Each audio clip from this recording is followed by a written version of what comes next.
Caroline Leavitt is doing what Caroline Leavitt do, and I'm going to play that for you. But an interesting person, it's not going to be me. I'm going to let someone else that you might not expect. Well, you'll know if you're watching on YouTube because we'll title it based on it, but we'll refute what she says, okay? So let's listen. And then later in this interview that we'll get to a little later in the segment, she says that Republicans should use the nuclear option with the shutdown. So we'll talk about that. But first, here is Leavitt. We certainly hope so. Look, we hope the government opens tomorrow. We have been saying this for 32 days in a row. The Democrats want to try to renegotiate the entire healthcare system that they created, by the way, and that's why they're holding the government hostage. They want to add $1.7 trillion of new spending and, again, give taxpayer-funded Medicaid to illegal aliens. That is a red line in the sand for President Trump and Republicans. He campaigned on ending that, and he did it with the passage of the One Big Beautiful Bill. And so Republicans and President Trump want to reopen the government, and then President Chunt, she said that time. Trump. We hear chump a lot. This time she said President Chunt, which sounds a little bit iffy. A little bit iffy. Now that I've said it 2 times, it sounds a little iffy.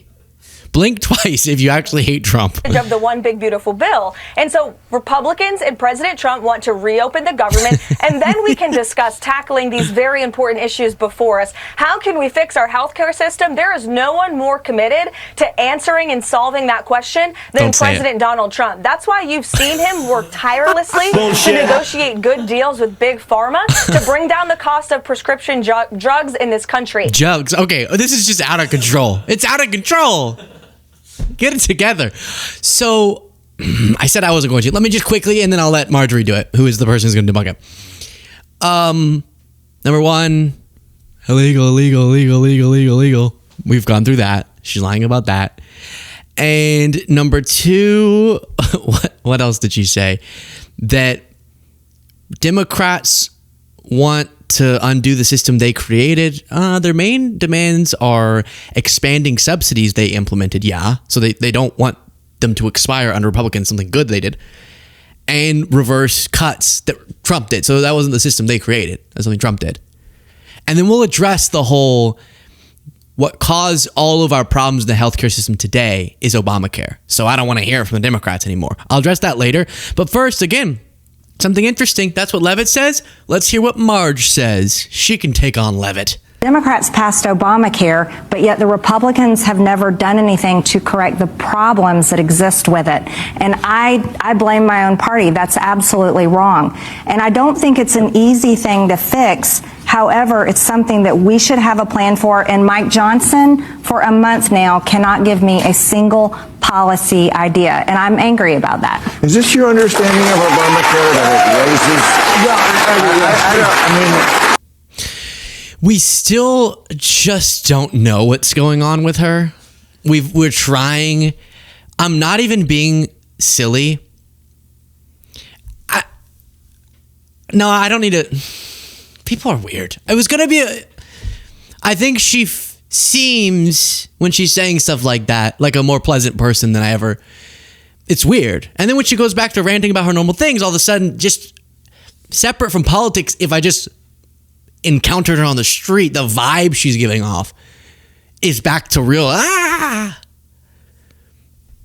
But I mean, her cross necklace, even, I'm like, that's a nice cross necklace. I never noticed that.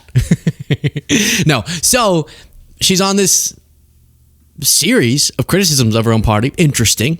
Despite, I got to keep saying it because not as many people are saying this, her being the biggest supporter of the guy who is causing this situation to be so bad. So we can't forget that. We do want to see her attacking her party that's good, but we can't forget that she's a big reason we're even here, or she was a part of that. Kiss my ass. All right. And she's back. See, she's back. Just 2 seconds.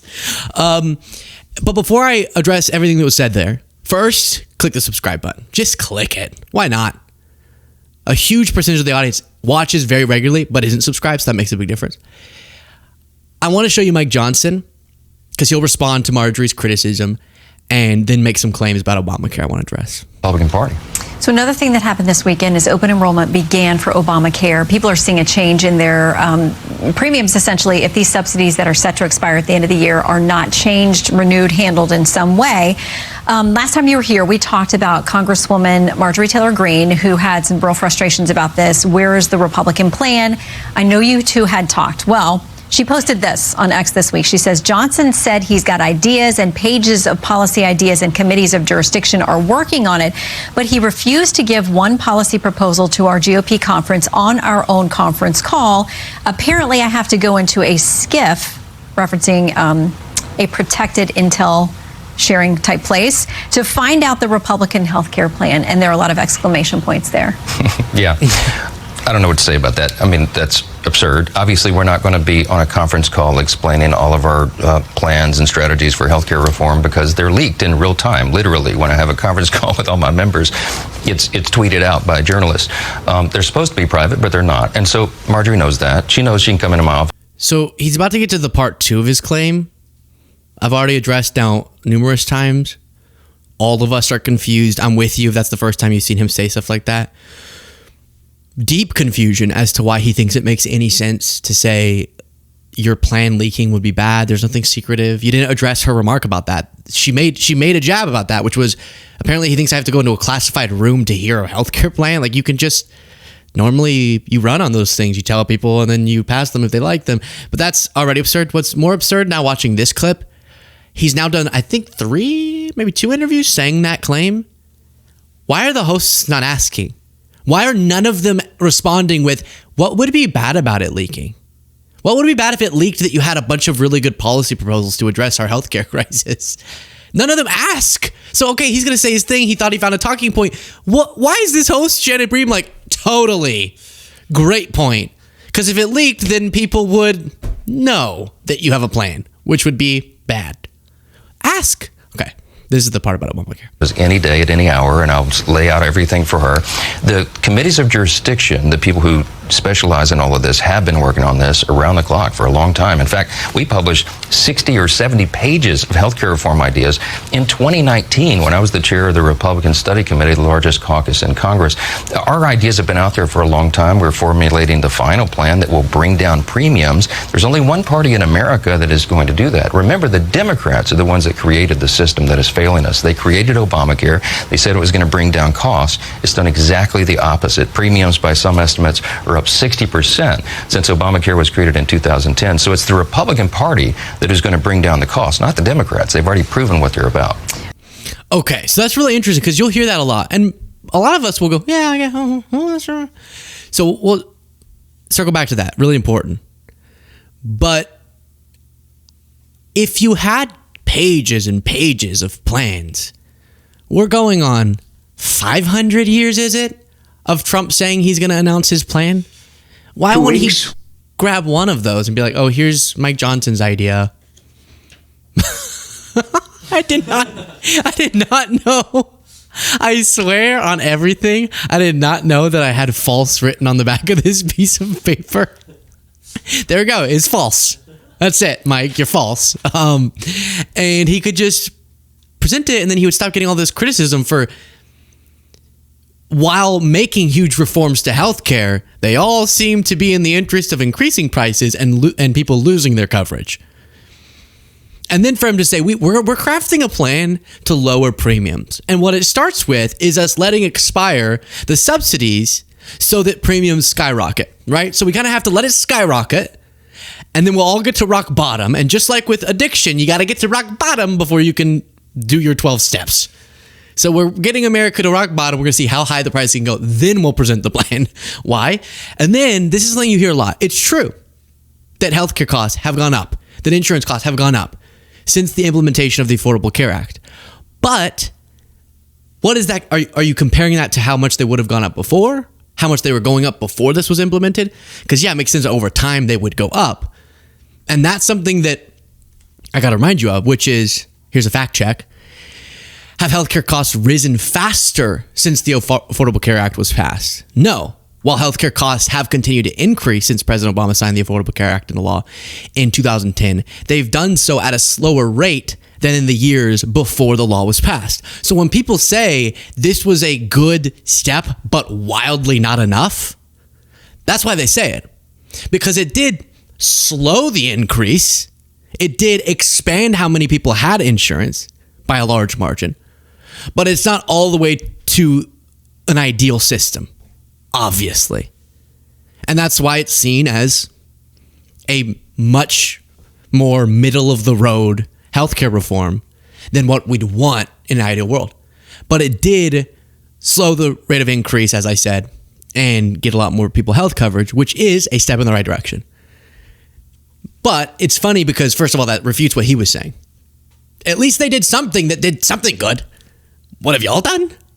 Your only thing on healthcare recently was just taking it away from people. And it also kind of shows you the contrast that we have in this country often. It's like Republicans, what's their healthcare plan? Ripping it away from you. Because despite the free market being a part of, with this topic, of what got us into this mess, we love capitalism, baby. But the government has to fill in the gaps whenever it doesn't serve people properly. Just to clarify. But that's how we got in this mess. And so their proposals rip it away with their cuts. And it's funny because, and then the other option is we can modestly decrease how much healthcare costs increase. That's kind of the contrast. Horrible, not enough. That sums it up actually really nicely. But the not enough is so important to support over the horrible while you're trying to make the not enough enough. Back to Leavitt. These are crazed people that President Trump and Republicans are having to deal with. And that's why President Trump has said Republicans need to get tough, they need to get smart, and they need to use this option to get rid of the filibuster, to reopen the government and do right by the American public. We know, Maria, based on the polling and based on common sense, that the vast majority of this country wants the government reopened. That's what President Trump is willing to do. That's what he wants. And he's President Trump, it's crazy. True. I remember as a kid, I would say walk and roll. And so my dad would make me go, say rock and roll, rock. And we work on rock. So then I'd say, I guess in that case it'd be twump. But in her case, it's just leaving out the R, jump. Okay, that's going to be what I'm obsessed over. But she's saying, and I saw Aaron Rupar say, don't threaten us with a good time. She's saying, in response to Trump saying it, that they should do what some call the nuclear option, which is get rid of the filibuster in the Senate, which requires, except for certain exemptions, that for most legislation, to surpass the filibuster, you have to get 60 votes. So instead of just 51, you have to get 60. And so Republicans, that's why they need it in the Senate. The House doesn't have a filibuster. So that's why they were able to just pass it with a simple majority. The Senate has it, and that's why they need Democrats, and that's what's caused the whole thing. And so they're saying, to reopen the government, let's get rid of the filibuster. Now, first, it's funny she cited polling, and then I think she realized she can't say that Americans blame Democrats more, because they don't. The polling still shows they blame Republicans more. So then she goes, almost all Americans want the government to reopen. Well, yeah, obviously. What?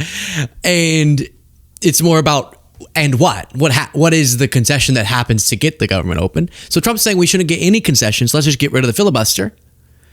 But if they do that, then Democrats don't have to work with the filibuster, is the argument, unless they reinstated it. Remember Republicans, Trump says, regardless of the Schumer shutdown, the Democrats will terminate the filibuster the first chance they get. They will pack the Supreme Court, pick up 2 states, and add at least 8 electoral votes. Their 2 objectors are gone. Don't be weak and stupid. Fight. Win.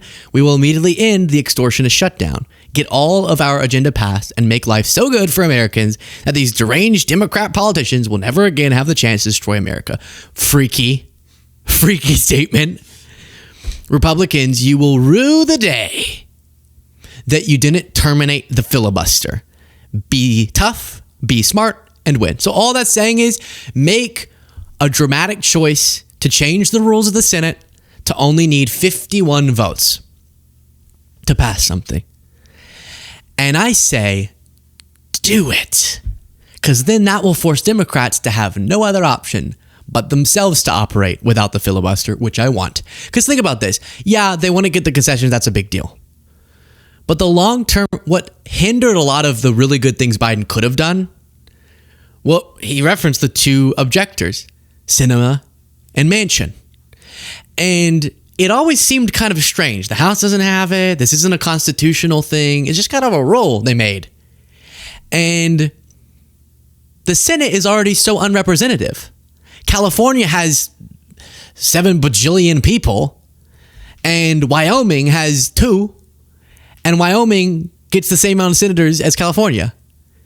So all of these really rural red states already are so overrepresented. So Republicans already are so overrepresented. And then they add the filibuster to make it 60 votes. So now when Democrats govern, it's so whacked out from the power balance of the actual country to the power balance in the Senate. So yeah, do it. Because it felt like it could happen back when Biden was in power and they had the House and the Senate, and then Manchin and Sinema didn't want to go with that.